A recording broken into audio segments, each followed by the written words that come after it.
क्या हाल सुनाएं दुनिया का, क्या बात बताएं लोगों की। दुनिया के हजारों मौसम हैं, लाखों अदाएं हैं लोगों की। कुछ लोग कहानी होते हैं दुनिया को सुनाने के काबिल, कुछ लोग निशानी होते हैं बस दिल में छुपाने के काबिल।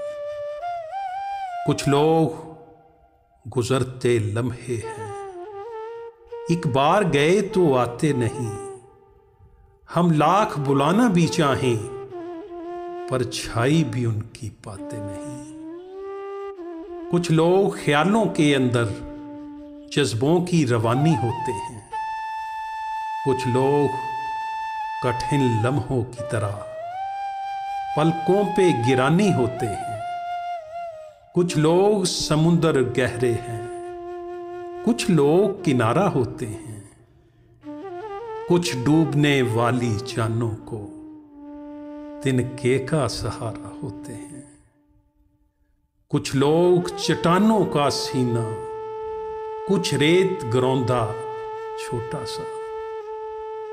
कुछ लोग मिसाले अब्रे रवां, कुछ ऊंचे दरख्तों का साया। कुछ लोग चिरागों की सूरत राहों में उजाला करते हैं। कुछ लोग अंधेरे की कालक चेहरों पे उछाला करते हैं।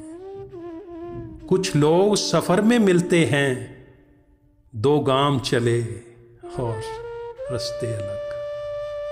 कुछ लोग निभाते हैं ऐसा, होते ही नहीं धड़कन से अलग। क्या हाल सुनाएं अपना तुम्हें, क्या बात बताएं जीवन की। एक आंख हमारी हंसती है, एक आंख में रुत है सावन की। हम किसकी कहानी का हिस्सा, हम किसकी दुआ में शामिल हैं। है कौन जो रास्ता तकता है, हम किसकी वफा का हासिल हैं। किस किस का पकड़ कर दामन हम अपनी ही निशानी को पूछें। हम खोए गए किन राहों में, इस बात को साहब जाने दें। कुछ दर्द संभाले सीने में, कुछ ख्वाब लुटाए हैं हमने। एक उम्र गंवाई है अपनी, कुछ लोग कमाए हैं हमने। दिल खर्च किया है लोगों पर, जान खोई है गम पाया है। अपना तो यही है सूदों से अपना तो यही सरमाया है। अपना तो यही है सूदों से अपना तो यही सरमाया है। क्या हाल सुनाएं दुनिया का, क्या बात बताएं लोगों की, क्या बात बताएं लोगों की।